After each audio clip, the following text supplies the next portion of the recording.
Posso dar uma ferramenta para você? Quer ver uma coisa acontecer? De onde você é, filhinho? Catanduva. Ó, Catanduva. Quem está lá é o pastor Aparecido, o superintendente, meu amigo. Olha aqui para mim, deixa eu contar para vocês. Quer ver uma coisa? Domingo de manhã, ou domingo à noite, a pessoa não vai no culto. Aí você chega nela assim, pastor Marcos, fala assim: ô querido, por que você não foi no culto ontem?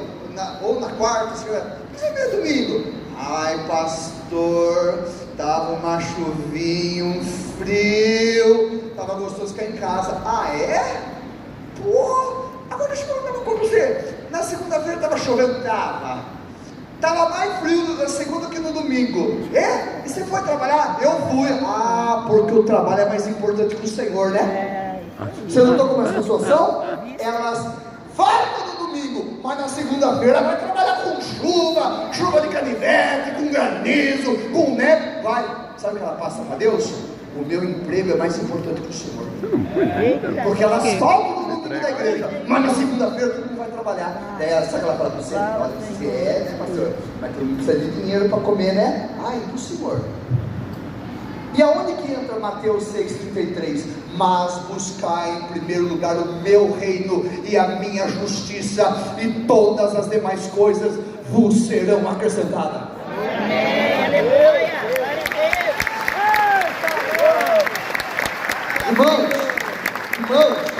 Irmãos, se a igreja primitiva visse nós, ela ia ter vergonha da gente. É crente com cada desculpa esfarrapada. Posso dar mais uma? Posso falar para vocês? Tudo que eu estou falando, tudo que eu quero também grande com vocês. Posso falar mais um para vocês?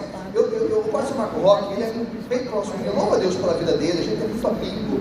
A gente criou desde 2019, a gente anda junto. Ele sabe como o Fabrício é. Eu tenho uma mania de assim, ó, domingo, fulano não apareceu no culto, ciclano, na segunda-feira eu mando o zap para todo mundo. Aí eu falo para a minha mulher: cadê fulana? Sumida, né? Foi uns 15 dias não aparece na igreja. Agora, a onda é assim agora. Querida, você está sumida da igreja? Então, pastor, estou com um problema com meu filho, então eu me afastei um pouco da igreja. Estou com um problema com meu marido, me afastei um pouco da igreja. Problema financeiro, me afastei um pouco da igreja. Estou com problema de saúde, me afastei da igreja. Sabe o que essa turma está passando para mim de imagem? Que a igreja é assim, é um step. Se não tiver nada mais importante, eu vou na igreja. Se não tiver nada mais legal, eu vou na igreja. Se não tiver uma festa, eu vou na igreja. Se não tiver um churrasco, eu vou na igreja. Irmão, toda essa moçada está pondo Deus em último lugar da fila. Por isso que a vida de muita gente dentro da igreja está ficando tudo para trás. Porque eles não põem o Senhor como prioridade. Posso pedir um favor para você? Replica essa mensagem na sua igreja. Já está aí, eu falei. Só ensina. Se você vê um crente mole e fala assim: nossa, eu não vim domingo, estava um frio, né? Aí pergunta: mas você foi trabalhar? Eu fui. Então quer dizer que meu trabalho é mais importante que Deus. Sabe, irmão, nós temos que voltar a ser a igreja, que Deus é tudo. Lembra quando a turma se converte? Quer morar na igreja só falta morar. Quer ir todo dia no culto, quer jejuar, ler a Bíblia, ora, pastor, não precisa pedir nada. Daqui a pouco, quando ele vem na igreja, já começa a puxar o freio de mão com Deus, e começa a ficar mole. Irmãos, lembre da igreja de Éfeso. Era uma igreja, irmão, poderosa, era uma igreja que o povo trabalhava bastante. Aí Deus fala assim: contudo eu tenho contra ti que deixasse o primeiro amor. Éfeso, né, pastor Marcos? Eu estou dando fora aqui, né? Entendeu? Era uma igreja que expulsava os nicolaítas. Era uma igreja que o diaconato trabalhava muito. Veja, né, Apocalipse. Aí você fala assim: eles estão arrebentando. Deus chega e fala assim: não, vocês são muito bons em muita coisa, mas eu tenho uma coisa contra vocês. Qual? Vocês deixaram o primeiro amor. Quantas pessoas na nossa igreja deixou o primeiro amor, irmão? Ai, irmão, não tenho visto você de quarta-feira no culto. Ai, pastor, de quarta, não estou vendo durante a semana. Não tenho todo tempo, mas está todo dia na academia. E está lá, postando, mostrando, né? Quer mostrar tudo, né, irmão? Misericórdia, né? Não vou falar muito, porque aqui vocês não me conhecem direito. Na minha igreja eu falo: aqui não, vai que alguém se escandalize, né? E tem umas irmãs que gostam de mostrar o mapa do Brasil na hora dessa selfie, né? Tira uma selfie assim, quer mostrar o buraco inteiro aqui, né? Tem que se converter algumas irmãs. Irmã, não é para vocês, é lá em Piracicaba, na minha igreja. Tem umas irmãs que falam: irmã, até quando você não entendeu que o seu corpo é para o seu marido, não é para a galera da internet, não é para a torcida do Corinthians. Tem umas irmãs que tá na cara que tá com a pomba gira, né? Meu Deus, irmão. Meu Deus, eu não sei, eu não falei isso nos outros congressos, mas eu agora faço não, você fala, você acha que deu bravo aqui, tá. Não, mas é verdade, o povo está muito mole. Fala para quem está do seu lado, nós servimos o Senhor dos Exércitos. Fala assim, nós não...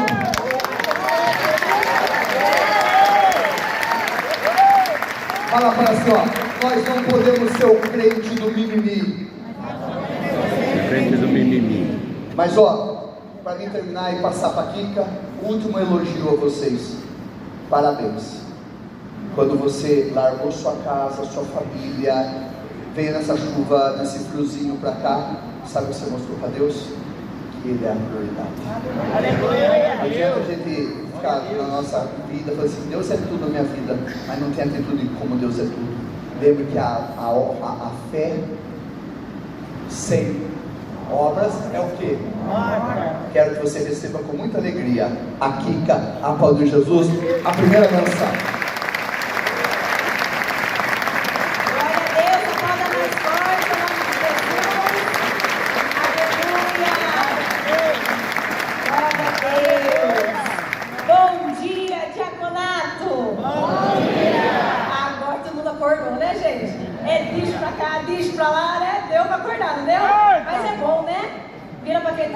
Um tapinha não dói.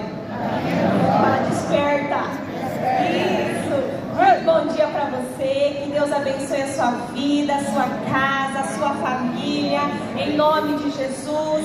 Eu quero que você que entrou aqui, talvez preocupado, abatido, triste, desanimado, talvez essa não foi uma semana fácil para você. Hoje é sábado, né? O último dia dessa semana. Mas para você que não deixou o problema, a tristeza e o desânimo te vencer, nem mesmo esse tempinho, mas que decidiu estar aqui, eu profetizo já em nome de Jesus, que você feche essa semana com uma boa notícia, com uma vitória, com uma alegria, em nome de Jesus.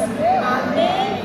Então eu convido você a não deixar agora que nada desvie a sua atenção do altar.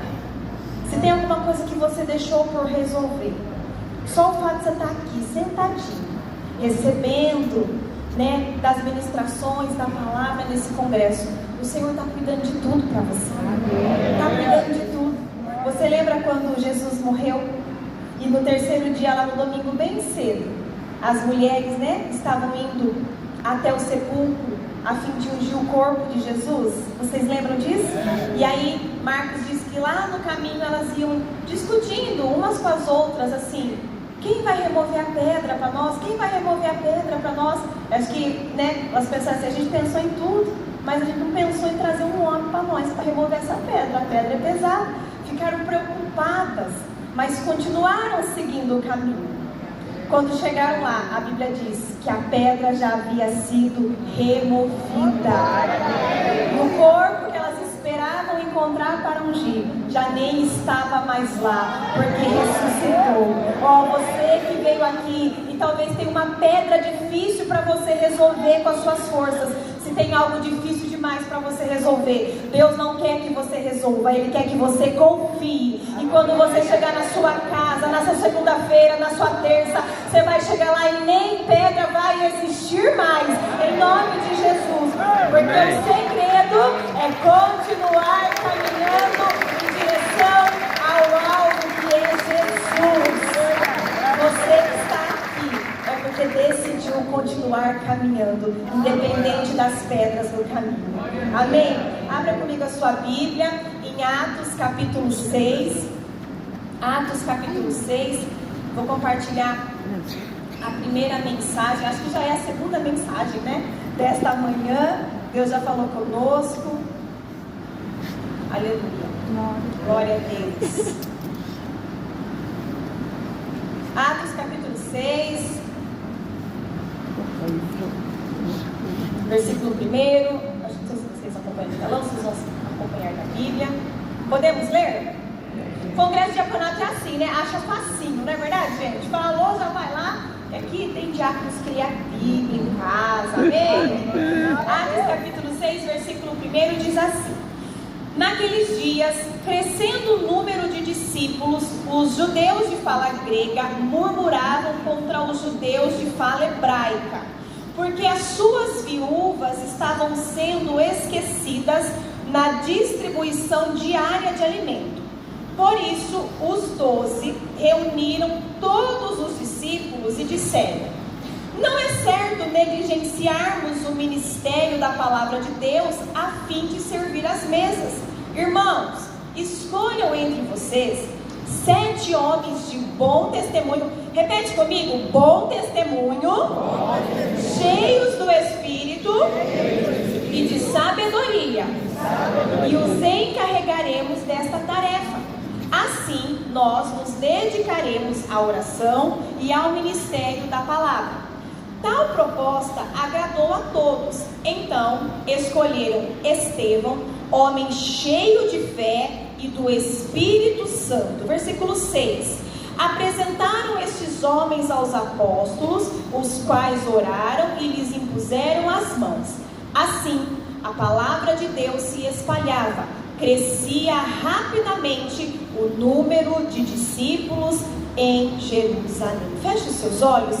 Querido Espírito Santo de Deus, nós estamos aqui nesta manhã, Pai, na Tua casa, diante da Tua bendita e poderosa presença, e eu quero pedir que o Teu amado Espírito Santo que está aqui, Pai, venha usar agora a minha vida, Pai, como um vaso de barro que carrega dentro de si o tesouro que é a Tua palavra, Pai, e que eu possa, meu Deus, derramar sobre este povo aquilo que o Senhor quer falar, aquilo que o Senhor quer tratar, que o Teu Espírito Santo tenha liberdade aqui no nosso meio, meu Deus, para sarar, para curar, para encorajar. Meu Deus, fala conosco, não aquilo que nós queremos, mas o que nós precisamos ouvir nesta manhã. Em nome de Jesus, diga amém. Amém. Nós estamos aqui reunidos como um exército do Deus vivo, sim ou não? Onde estão os soldados de Cristo aqui nesta manhã? Você pode dar um sinalzinho com a sua mão?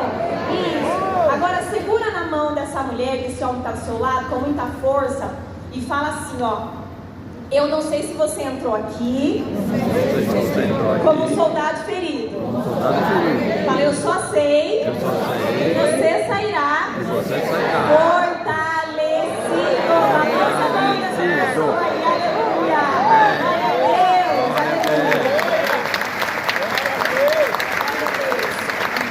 Queridos, nós lemos no texto que estava acontecendo aqui em Atos capítulo 6. Após a ascensão de Jesus, a igreja cresceu e começou a se fortalecer. A igreja, na verdade, ela nasceu e rapidamente cresceu. Só que junto com o crescimento da igreja, nasceram também os problemas. Você viu aqui no texto que conforme a igreja crescia, começou a surgir uma insatisfação. Murmúrios começaram a acontecer. Então, a igreja primitiva, a igreja que muitas vezes nós consideramos a igreja perfeita, gente, já no comecinho da igreja, já tinha problema, sabia?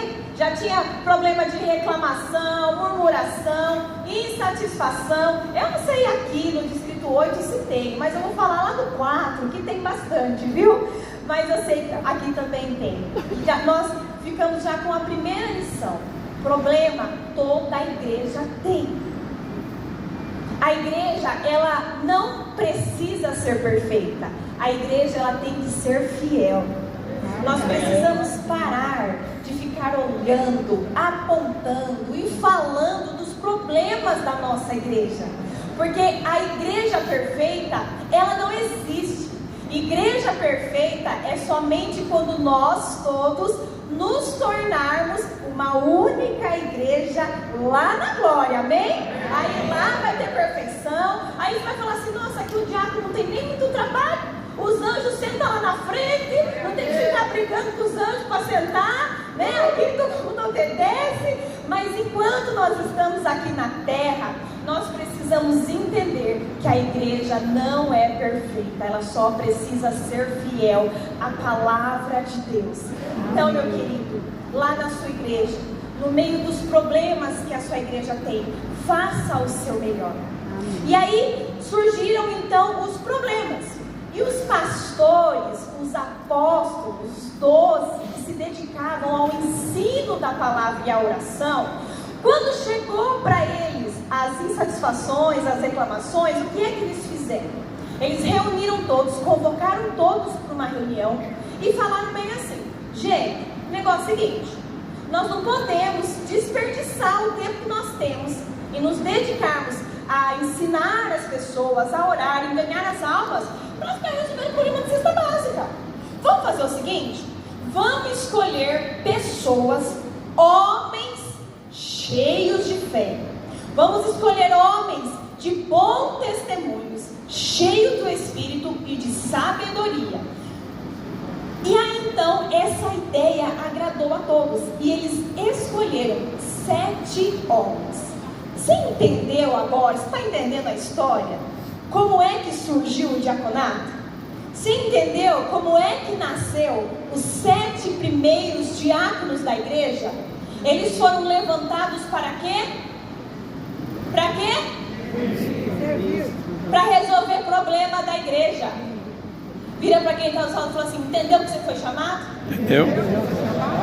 Diácono foi chamado para resolver problema e não para ser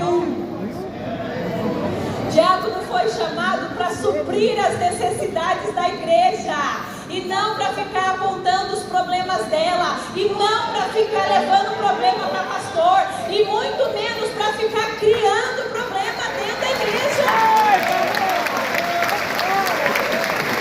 Foi para isso que nós fomos chamados. Eu sei que existem situações que fogem do seu controle, que é necessário você levar para o seu líder, para o seu pastor. Mas vou parar de ser diácono, diaconisa Candinha, que leva tudo pepino para... Tem as Candinhas aqui? Tem alguém que chama Cândida? Deus abençoe você, Cândida. Não é nada contra você, mas lá em Piracicaba, Candinha significa aquela pessoa que tudo, qualquer pepininho, uma coisa ela quer levar. Nós somos... Meu marido que parece bravo, mas não é não, viu, gente?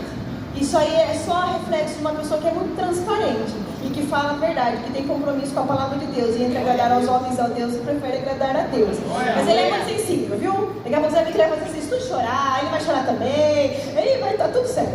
Mas olha, ele fala assim, que nós somos medidos pelos problemas que nós resolvemos. Como é que você tem sido medido? Porque às vezes ele também fala assim, eu não me envolvo. Não é tão errado também que não se envolver. Porque o diaconato foi chamado para trazer solução. Diácono foi chamado para apagar incêndio. Diácono foi chamado para resolver coisas. E quando chegar até o seu pastor, e o pastor for falar com você assim, pastor, está tudo certo, isso aí faz 2 meses, já está resolvido.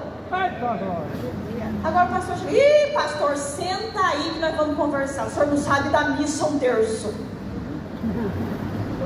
Não é? Nós somos chamados para suprir as necessidades da nossa igreja, não para trazer problemas, meus queridos. Veja só como surgiu, como esses 7 homens foram levantados. Estava havendo descontentamento no meio da igreja, e aí então eles foram escolhidos. Mas olha, eles não foram escolhidos assim, vamos fazer o litunité, salanelinguê, vamos pegar os que estão ociosos, aqueles que não tem nada para fazer, não. Foi uma escolha debaixo de oração. Sabe o que isso significa? Que não foi homem que te levantou, mas foi o próprio Deus que te chamou. Aleluia. Você não está com esse uniforme porque você quis, não. Você não está com esse uniforme para tapar buraco. Você está porque o Senhor te escolheu e te levantou. E foi Ele que soprou o seu nome para o seu líder, para o seu pastor, para a sua pastora. Viu?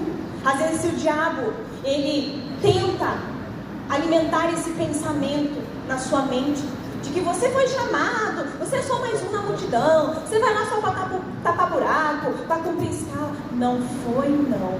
Deus encontrou encontrou em você algo especial e foi por isso que Ele te chamou. Olha só como foi feita essa seleção. Não podia ser qualquer um. Eu fiz vocês até repetirem comigo os atributos desses homens de Deus. Atributos que para um homem e uma mulher ser levantado ao diaconato precisavam e ainda precisam ter. Vamos lá? Repita comigo. Bom testemunho, cheio do Espírito e de sabedoria.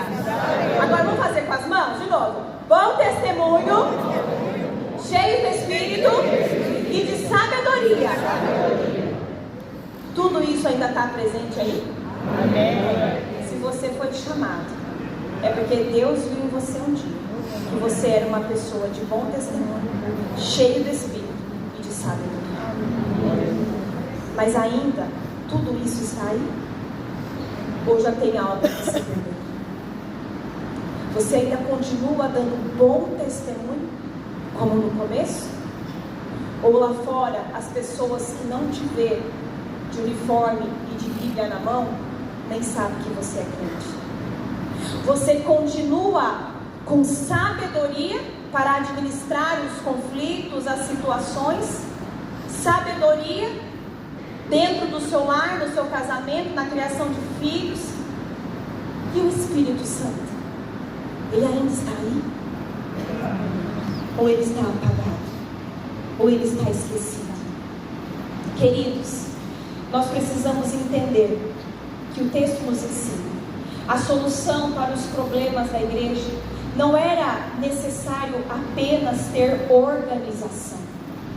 Foram eleitos homens com esses atributos porque além da organização era necessário ter unção. Porque a organização mantém a ordem, mas é a unção que mantém a chama acesa. É a unção do Espírito Santo que mantém o fogo queimando. Não deixe o fogo do Espírito se apagar. Sabe, os congressos, eles são importantes por causa disso. Às vezes a gente tem aquela relutância em vir, fazer uma inscrição, né? Às vezes talvez, você está aqui, mas talvez você ouviu de alguém. É só mais um congresso. É sempre do mesmo jeito. Mas de novo congresso. Mas semana que vem tem um de mulheres. Mas mês que vem tem um de homens. Mas é congresso. Não é mais um congresso. Os congressos, na verdade, são oportunidade. É o momento que você para e que você se reabastece.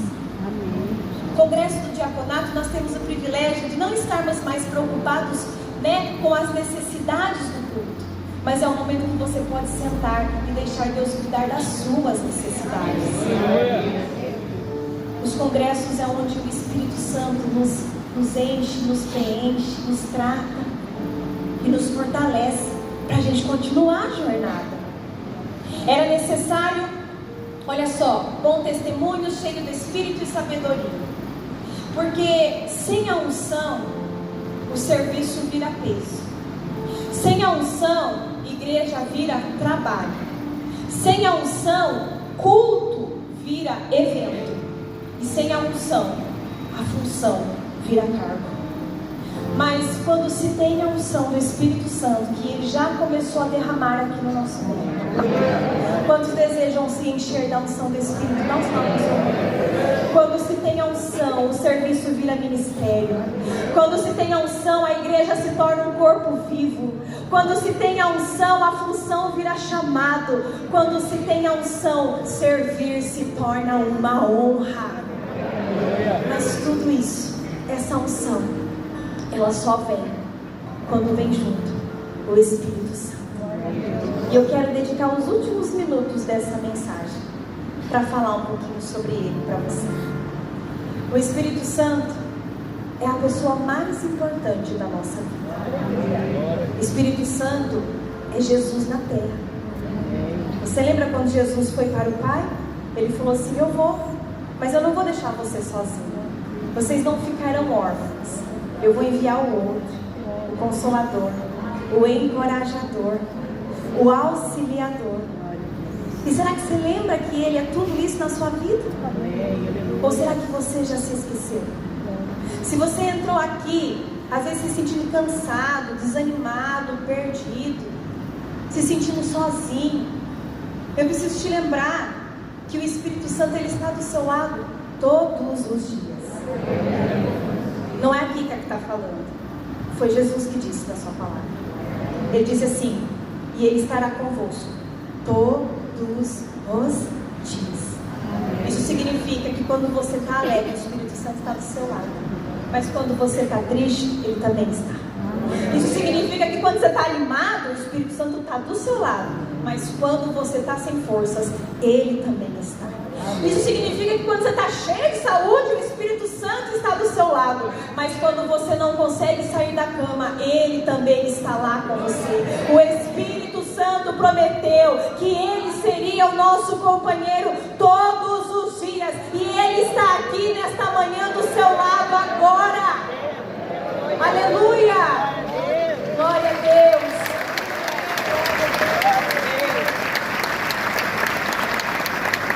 Na conversa de Jesus com os discípulos, quando vai falar do Espírito Santo, Ele revela um dos ministérios primordiais do Espírito Santo, quando o chama de encorajador. Eu não sei se você sabe, talvez saibam que vocês têm tudo cara de inteligente, que a palavra encorajador, ela vem do grego. Quando Jesus falou encorajador, do grego vem da origem paráclitos. Já ouviu esse termo? Paráclitos? Que o Espírito Santo é o paráclito divino? Quem foram os paráclitos? Paráclitos era uma função que de fato existia nos tempos de Jesus no exército romano. O exército romano, ele era um exército muito famoso pela sua grandeza militar e pela capacidade dos soldados altamente habilitados e treinados para a batalha. Só que não bastava o quão bom fosse um soldado. Haveria momentos em que o cansaço batia. Principalmente quando aquele soldado habilidoso, capacitado, grandioso, aquele exército, quando eles haviam já marchado há muito tempo em terreno difícil e ainda sabiam que existiam lá na frente um inimigo poderoso para enfrentar. Muitos soldados nesse momento, eles se sentiam cansados, sem forças, desanimados e até pensavam em desistir da batalha. Era nesse momento que os paráclitos eram acionados. Era nesse momento que os paráclitos eram convocados e entravam em ação. E o que é que eles faziam? Os paráclitos eram homens que se posicionavam ao lado dos soldados. Aquele soldado cansado, desanimado, abatido, pensando em desistir. E o que eles faziam? Além de se posicionar ao lado, os paráclitos, eles começavam a segurar nas mãos dos soldados. Eles fortaleciam as mãos dos soldados. Eles fortaleciam os joelhos dos soldados que já estavam trêmulos. Mas não parava por aí. Os paráclitos, eles começavam a cantar canções de encorajamento para os soldados. E depois que eles cantavam, sabe o que eles faziam? Eles começavam a gritar palavras de vitória, encorajando, lembrando os soldados o para que eles foram chamados e o quanto eles eram fortes. Eles começavam a falar palavras do tipo: você não pode parar, você não vai desistir, você não chegou até aqui para abandonar a batalha. Vamos, você consegue. Você já enfrentou inimigos piores lá atrás e você conseguiu vencer. Quem está entendendo já a função do Espírito Santo, já começa a dar um glória a Deus, porque essa explicação que eu estou dando é para você entender, se você ainda não entende, quem é o Espírito Santo na sua vida. O Espírito Santo é aquele que está do seu lado quando você está pensando em parar. O Espírito Santo é aquele que se posiciona do seu lado quando você acha que não dá mais para continuar. O Espírito Santo é aquele que fortalece as suas mãos quando você está pensando em olhar para trás. E Ele começa a te lembrar de quem te chamou. Ele começa a te lembrar que o seu general é Cristo. Ele começa a te lembrar que esse problema não vai te matar, que esse problema não é o seu fim. Ele começa a te lembrar que você só precisa continuar seguindo em frente. Quando faltar a força, quando faltar a coragem, Ele está do seu lado para te fortalecer. E Ele está aqui no nosso meio nesta manhã. E eu convido você a segurar nas mãos dessa pessoa que está do seu lado. E com o papel do Espírito Santo agora, levante pessoa, levante ela do lugar. Levante ela do lugar. Levante essa pessoa do lugar. E quando os parar,